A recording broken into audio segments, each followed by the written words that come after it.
Prime Minister of the Netherlands came to City Hall to discuss our partnership. That's a big deal. As a result of that visit, today I'm delighted to announce that the Dutch government is setting up a permanent trade office in Phoenix, further cementing the Valley as a key player in the future of the international economy.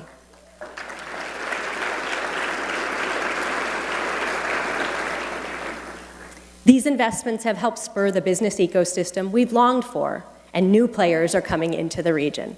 In Phoenix alone, 25 semiconductor companies have either relocated or expanded since the first TSMC announcement. That means something huge to all of us who live here. Jobs, jobs, jobs. TSMC alone is creating 25,000 construction and manufacturing jobs. Good jobs that change lives. Just last month, I met a Navajo woman named Kira.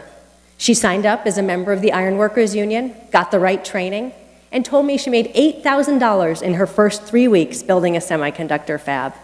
It's a life-changing career path.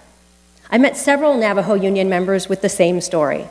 Their parents and grandparents worked in the coal mines or at the coal power plant, and remarkably, today the next generation is using their skills on the front lines of the CHIPS revolution. Getting the right training is essential to everyone's success. These are jobs with a level of sophistication and precision unlike anything we've ever seen.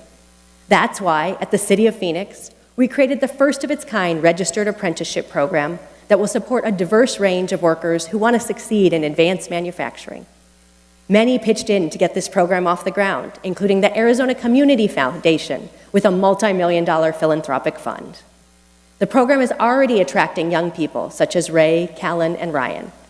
Ray Barrera was born and raised in Phoenix, received an associate's degree from Phoenix College, and previously worked in fiberglass. He applied to TSMC after hearing about the opportunity online, and now he leads a team of 20 technicians. Callan Yazi previously did contract work in carpentry. His offer letter to join TSMC as an apprentice was in his mailbox when he woke up on the morning of his birthday. Not only is Callan thriving and gaining new skills in the program, he's an ambassador for the industry, telling his friends and family all about semiconductors and what they do. Ryan Zanes completed 2 apprenticeship programs early in his career, and today he manages all of the mentors who have dedicated one-on-one relationships with the apprentices. Ray, Callan, and Ryan are living proof of just how beneficial these major investments are to our community, providing new opportunities that didn't exist a few short years ago. I'm excited that Ray, Callan, and Ryan are here with us. Would you please stand so we can recognize you?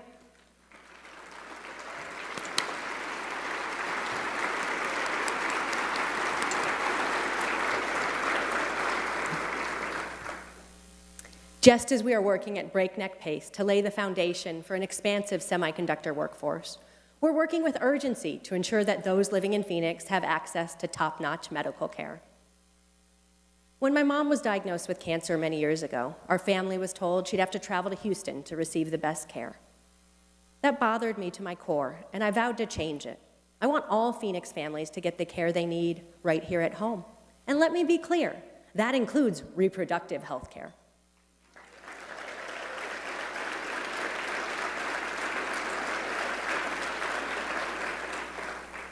Last year, when Phoenix voters approved the general obligation bond, they made a $12 million investment to partner with ASU to build a new medical school downtown.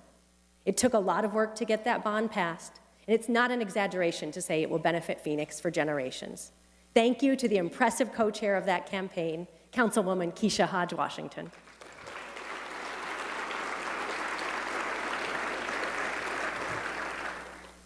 ASU Health will join with a network of medical excellence, which includes the University of Arizona and Creighton University.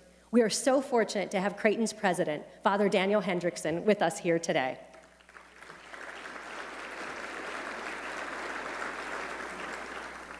We will fuel advancement in medicine alongside other institutions, such as the University of Arizona's Center for Advanced Molecular and Immunological Therapies, Barrow, TGen, and all of our amazing hospital partners.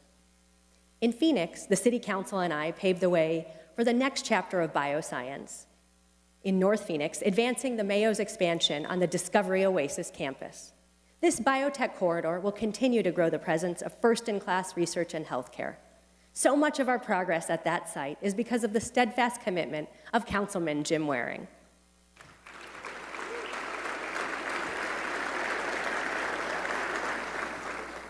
Our dynamic economy and the promise of our future is making Phoenix even more of a destination.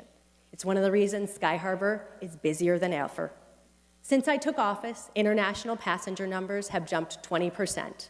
We have 22 more international flights departing every week than we did 5 years ago, including our recent addition of Tijuana on American Airlines. We now serve 146 air markets, the largest number of nonstop destinations Phoenix has ever had. And in 1 month from today, you'll be able to hop on a nonstop direct flight to Paris.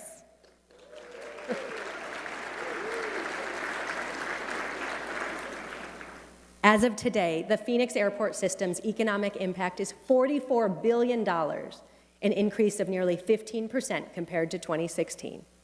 Part of that impact is made thanks to partners such as Southwest Airlines, which opened one of the largest hangars in its network at Sky Harbor a few months ago. Gorgeous. I love our airport and the local options we have, and I'm not the only one. Last year, the Wall Street Journal named Sky Harbor the very best airport in the country.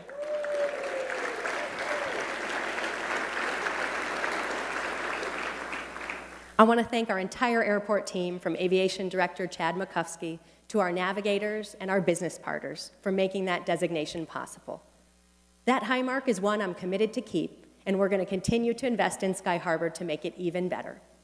Through the federal bipartisan infrastructure law alone, our airport is set to receive more than $250 million for upgrades. If you walked through Terminals 3 and 4 recently, there's no doubt you've noticed how much busier they are than in past years. Soon, we will need a new terminal to accommodate our future growth, and I'm proud to share that next month, the City Council and I will get to work on a cutting-edge terminal at Sky Harbor's west end. It will be beautiful, with net zero greenhouse gas emissions and equipped with a new customs facility that will help us welcome even more people from all over the world. A top-tier terminal makes sense for a city that's a leader in worldwide aviation. Air taxis will make their Olympic debut at the Paris Olympics this summer, many utilizing systems made by Honeywell Aerospace right here in Phoenix. Pablo Air, a leader in delivering emergency supplies to remote locations using unmanned aerial vehicles, chose Phoenix for its North American headquarters. Later this year, Phoenix will become the first large city in the world to have Amazon Prime Air. If you live in parts of West Phoenix, you will be able to opt in to have a drone deliver your Amazon package.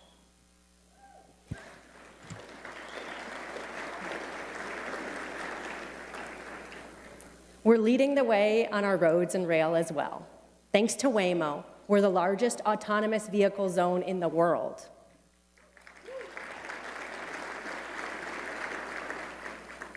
And I want to celebrate that the Global Operations Center for Cruise is located right here in the Valley. Whether a cruise car is in Tempe, Tokyo, or Dubai, the navigation of the autonomous vehicle will be managed by an operator in our region. Just a few months ago, we extended the light rail north to Metro Center.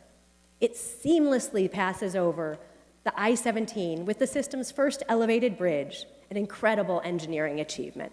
Thanks to Valley Metro and the great project team, this extension was completed on time and on budget.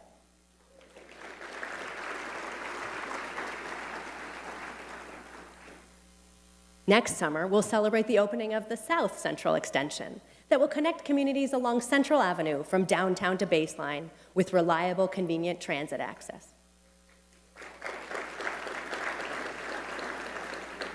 Infrastructure is essential.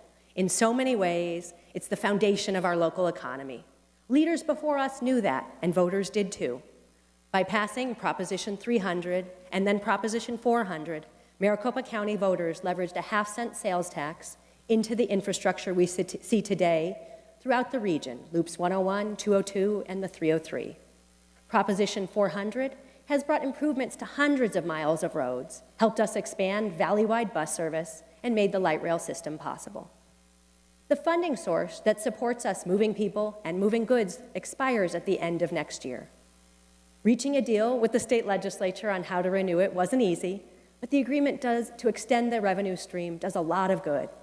It adds hundreds of miles of freeways that our growing region needs, gives us the resources to make the I-17 safer, and continues to make meaningful investments in public transit. That bipartisan agreement The renewal of this essential investment is on the ballot in November. It's called Proposition 479, and there may be nothing more important to our local economy than getting this decision right. There are so many who made this possible, including a coalition of city, town, and tribal leaders who worked overtime to deliver. One of the most indispensable leaders is with us here today, the Executive Director of the Maricopa Association of Governments, Ed Zerker.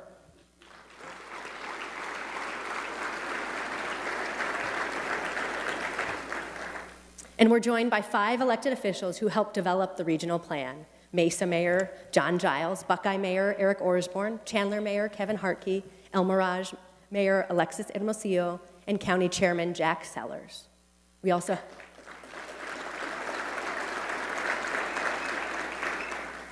The state legislature and the County Board of Supervisors moved it forward, and Governor Katie Hobbs signed it.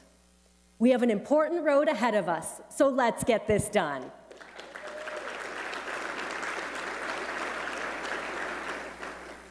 All of these investments, the future of our economy, our own livelihood, wouldn't be possible without our most precious resource, water.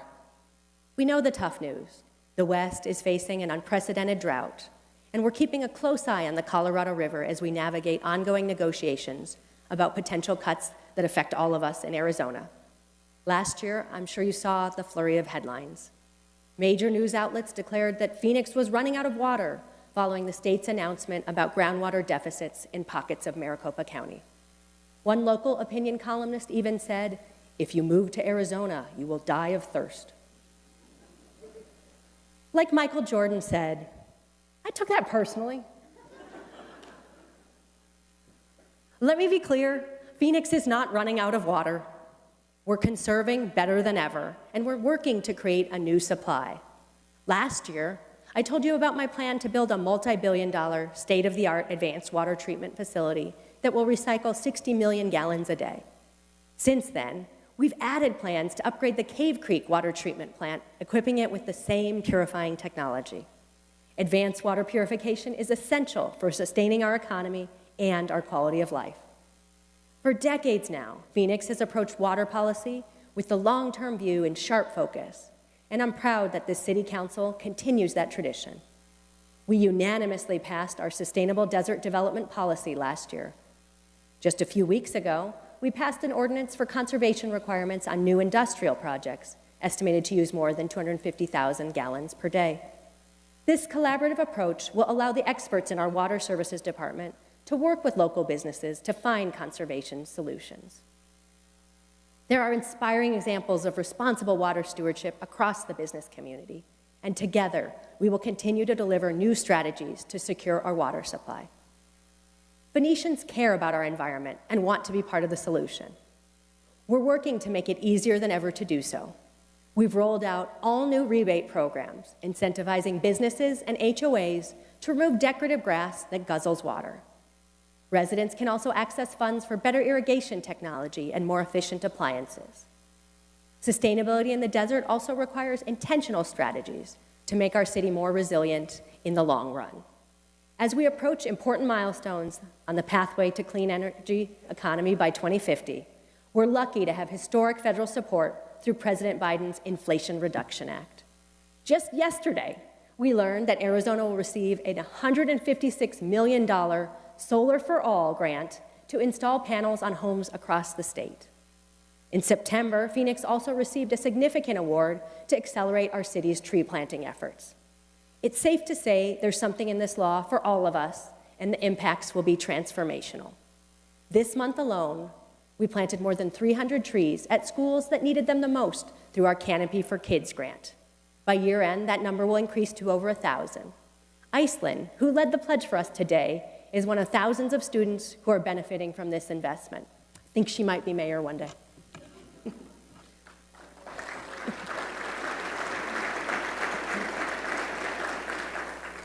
Councilwoman Laura Pastor's office joined us for tree planting at Iceland School in the Isaac School District. And as a longtime educator with a big heart for Phoenix kids, I know this program is especially meaningful to her. Thank you, Laura.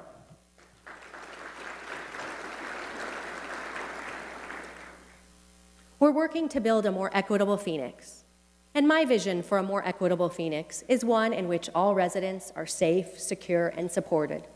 A Phoenix in which residents will feel confident that dialing 911 will result in swift attention and resolution. A Phoenix in which police officers can safely do their jobs and return home to their families after every shift. I deeply appreciate our police officers, and I'm grateful to each and every one of them who take great risks every day to keep our city safe. As mayor, I set out to make improvements that enable our officers to focus on their core job functions. For example, it frustrated me how many times police officers were sent to a scene where someone was experiencing a mental health crisis but hadn't committed a crime. In instances like this, a behavioral health specialist or a social worker is much more appropriate. 5 years ago, we began to pilot alternative responses to 911 calls with a focus on mental health. Today, we have a full-fledged Community Assistance Program, or CAP, operating throughout the city 7 days a week. We continue to partner with Solari, the Crisis Response Network, to make sure we're providing the correct care on each call. So far, we've diverted nearly 8,000 calls for service through Solari and CAP. The CAP model is changing lives and saving lives. This approach helped house a family who formerly lived in a park, connected a young man dealing with isolation to supportive resources, and even helped an elderly man repair his broken air conditioning and rescue his dogs. Our efforts are serving as a model to other law enforcement departments across the globe. I'm proud that Phoenix was recently the only large city featured in BBC's People Fixing the World podcast about innovative ways communities can provide behavioral health services for those who call 911. It's working so well that we continue to grow the program. Voters approved millions of dollars in bond funding that will expand the program at 3 Phoenix fire stations. We also recently celebrated the opening of our police department's Real-Time Operations Center, an effort supported by Councilwoman Betty Guardado.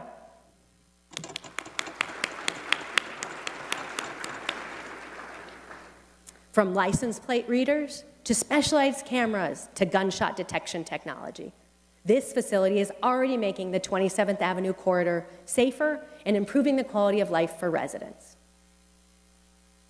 Policing in today's world is increasingly complicated. The overwhelming majority of time, our officers get it right. But sometimes we do get it wrong. When we do, there must be transparency and accountability. On top of that, we must learn and train officers so we don't repeat our mistakes. 5 years ago, when I assumed this office, I hit the ground running to bring new transparency mechanisms to our Phoenix Police Department, improving the experience not just for our constituents, but for our agency. Today, every single uniformed frontline Phoenix police officer is equipped with a body-worn camera. Body-worn cameras have provided another window into the split-second decisions our officers have to make on duty, ultimately guiding critical decisions on accountability, policy, and training. I also recognize that good police work doesn't happen in a vacuum. The more we involve our residents in our operations, the better bridges we'll build and the deeper trust we'll have between our neighborhoods and law enforcement.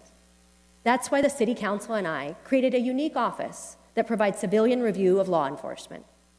That team released its first 2 monitoring reports earlier this year, and though the reports were far from glamorous, their recommendations demonstrate the value of additional engagement in our department's work.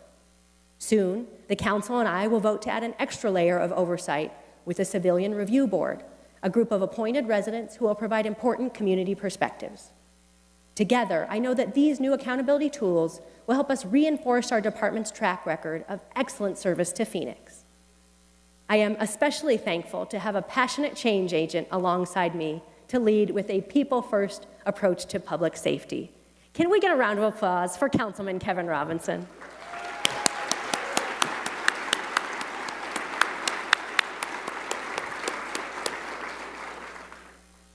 As we continue to make strides on many fronts, we have a duty to ensure Phoenix remains a place where anyone willing to work hard and contribute can get ahead. Affordability, especially when it comes to housing, is a more significant challenge than ever.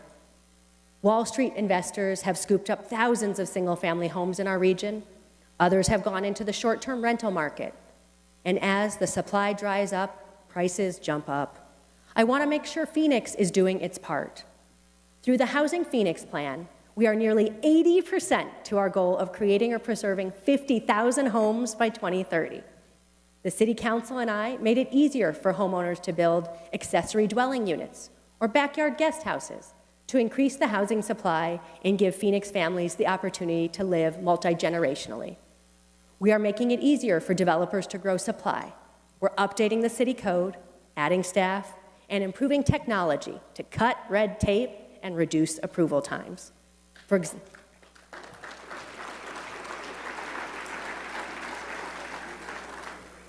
example, instead of waiting on the City Council, city staff can now review plats more quickly, in turn accelerating the building of affordable housing in Phoenix.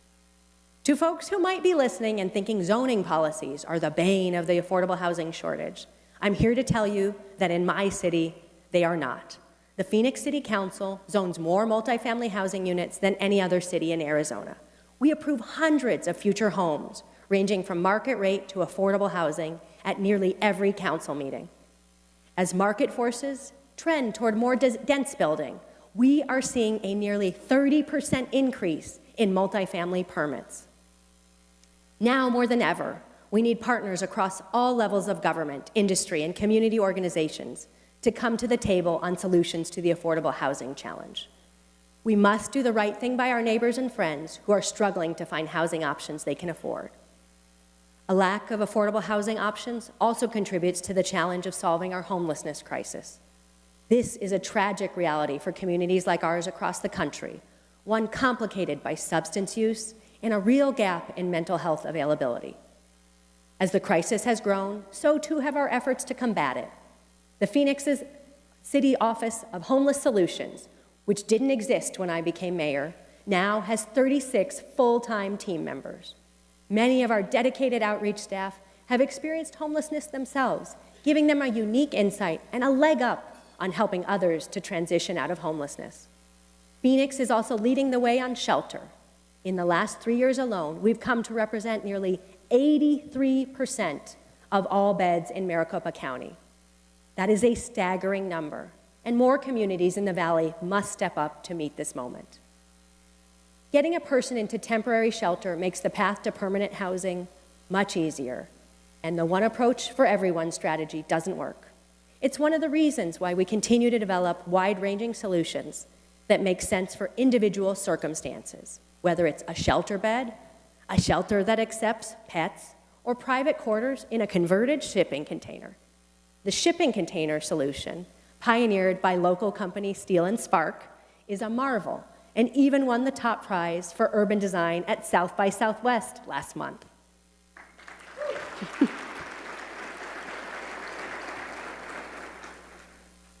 We owe a special duty to the most vulnerable among us, especially during summer. The Department of Public Health reported 645 heat deaths in Maricopa County last year, a human tragedy in our own backyard. As we prepare for what could be another tough summer, it's time to shift our thinking. We have to prepare for extreme heat the way other communities do for hurricanes, tornadoes, and blizzards. We know that tragedy can happen. The good news is we have great partners and leaders who are willing to do something about it. Our newest member of the City Council, Carlos Galindo Elvira, is already stepping up to make sure we do our best to care for our most vulnerable residents, and I'm grateful for that, Carlos.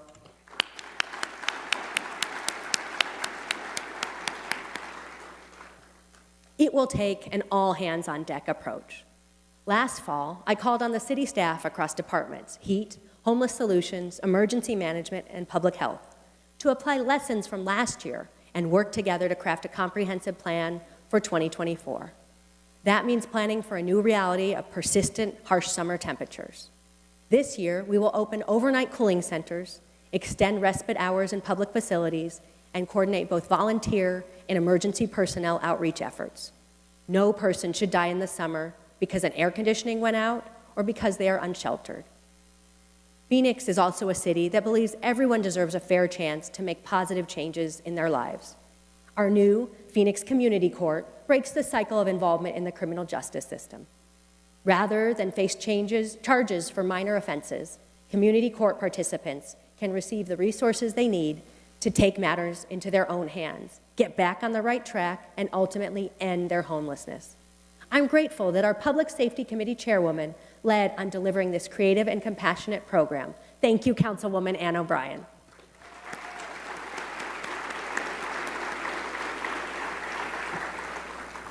Since the program launched in January, nearly 100 residents have already received support. One woman entered the program unhoused, estranged from her family, and battling addiction. The great team at Community Bridges worked with her to obtain all of her identification documents, and she completed 2 outpatient substance abuse programs. As a result, she regained her Section 8 housing voucher and landed a job interview.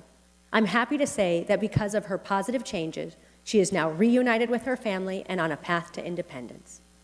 Another resident was referred to our program after he was cited for trespassing because he was sleeping in his car. A hardworking navigator helped him find shelter and services that made it possible for him to keep his job. Now, he's matched with a shared housing roommate and will secure his own apartment soon. Our community court is opening doors for people who were locked out for too long. It's making a real difference, and we are just getting started.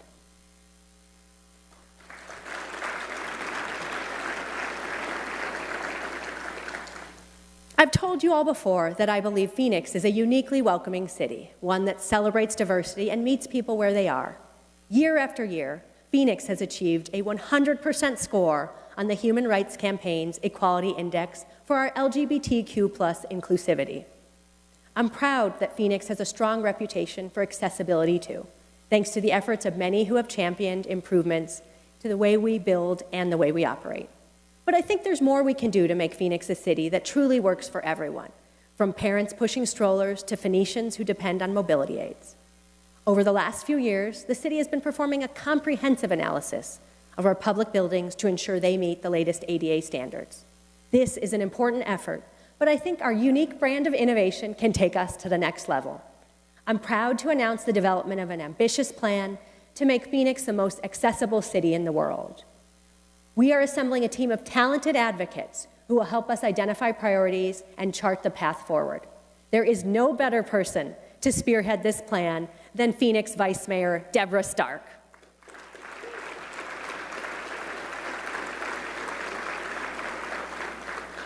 Deb, thank you for leading this worthy effort.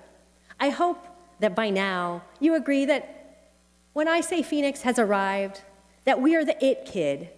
We have a tireless drive to keep getting better. Decades ago, naysayers from all around the country doubted what could be possible here. Today, the world is looking to Phoenix as a city of the future where possibility is found in every corner. A Washington Post opinion columnist recently called Phoenix a rising star city, a city on the receiving end of more capital and more talent than ever before. The Wall Street Journal told the country, opportunity has a new address, Phoenix.